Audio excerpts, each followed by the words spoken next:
अस्सलाम वालेकुम नाज़रीन और सामीन। जौहरी आबदोज़ के अंदर की ज़िंदगी कैसी होती है, चलिए जानते हैं। न्यूक्लियर आबदोज़ दुनिया के महंगे तरीन हथियारों में से एक है। इनकी बड़ी ताकत इनकी खामोशी है। अपनी पूरी ज़िंदगी का बड़ा हिस्सा ये पानी के नीचे गुजार देती हैं।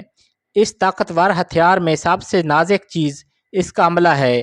तो चलें फिर धात के इस डब्बे में रहने वालों की जिंदगी की एक झलक देखते हैं। हर कोई आबदोज के अमले के लिए क्वालिफाई नहीं कर सकता। बहरिया में इसके लिए सख्त शराइत होती हैं, जिनमें से एक नफ्सियात के इम्तिहान भी हैं। लंबी मुद्दत तक एक धात के डब्बे में जिंदगी गुजारना आसान नहीं। किसी की एक गलती लोगों की जानें खतरे में डाल सकती है और मजबूत हिसाब जरूरी हैं। एक वक्त में इसको एक माह तक के लिए प्लान किया जाता है। एक वक्त में जेरे समुंदर और बगैर सतह पर आए सबसे ज्यादा वक्त गुजारने का रिकॉर्ड जो पब्लिक है वो 11 माह का है, जो एक अमरीकी आबदोज का है। अमरीका की एक वक्त में 60 से 70 आबदोजें आलमी पानियों में होती हैं। लंबा अरसा बगैर सूरज के एक छोटी सी जगह में बंद रहना हिसाब पर असर डालता है। एक न्यूक्लियर आबदोज कितना अरसा पानी के नीचे रह सकती है, इसका इन्हसार सिर्फ इस पर है कि इसमें खुराक कितनी है। इसके रिएक्टर्स में एक ही बार ईंधन डाला जाता है, जो इस आबदोज की पूरी जिंदगी के लिए काफी होता है। हवा और पानी को रीजनरेट किया जाता है, इसलिए खाना यानी इस पर बसने वाले अमले के लिए ईंधन वो वाहिद चीज है जो ये तय करती है कि कितना ज्यादा वक्त एक गोते में लगा सकती है। आबदोज के अमले का वक्त 8 घंटे की 3 शिफ्टों में तकसीम किया जाता है। 8 घंटे की ड्यूटी,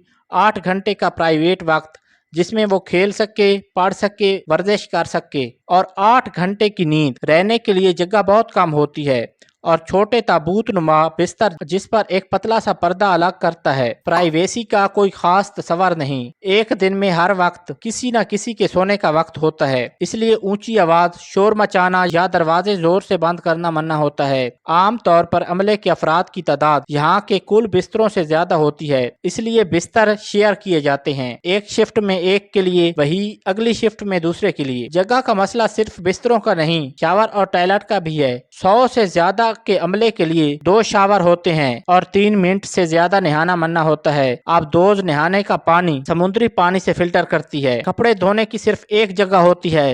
टॉयलेट का इस्तेमाल भी ध्यान से किया जाता है। फुजला एक खास टैंक में जमा होता है जिसे मुनासिब वक्त पर आबदोज से खारिज करना होता है। अमले की तफरीह के लिए ताश, बोर्ड गेम्स, वीडियो गेम्स वगैरह मौजूद होती हैं, जिनसे एक दूसरे से अच्छी दोस्ती भी हो सके। सबसे ज्यादा जगह आबदोज का इंजन लेता है। आबदोज का निस्फ हिस्सा ये है। दूसरे नंबर पर किचन, यहाँ पर अच्छे और तरह तरह के खाने मौजूद होते हैं। हफ्तों समुंदर के नीचे स्ट्रेस वाली जिंदगी गुजारने वाले अमले को खुश रखने के लिए ये जरूरी है शुरू में ताजा खाना मिलता है, इसके बाद टीन के डब्बों में प्रिजर्व किया जाता है। आबदोज पर इंटरनेट का कोई कनेक्शन नहीं और बाहरी दुनिया से राब्ता सिर्फ उस वक्त हो सकता है जब आबदोज सत्ता पर आए, और ऐसा कम होता है। राब्ता करने वाली आबदोज का पता लगाना आसान है और खामोशी इसके लिए अहम, इसलिए ये राब्ता कम होता है। आबदोज का अमला अपनी फैमिली या दोस्तों से हफ्तों या महीनों किसी किस्म का राब्ता नहीं करता। इस अमले की आपस की दोस्तियां गहरी और तमाम उम्र रहने वाली बन जाती हैं। कुछ अनलिखे असूल यहाँ पर चलते हैं, जैसा कि किसी भी मुतनाज़ा मामले पर कोई बात नहीं करता। सियासत जैसे मौजू कभी भी ज़ेरे बहस नहीं आते। जिंदगी गुजारने की अपनी रवायात और तरीके हैं। इनको फौजी डिसिप्लिन की कई चीजें भी माफ होती हैं, जैसा कि हिजामत या रोजाना शेव के बारे में। जब ये ट्रिप से वापस आ जाएं तो फिर ये दोबारा लागू हो जाती हैं। आबदोज की जिंदगी हर एक के लिए नहीं। बगैर ताज़ा हवा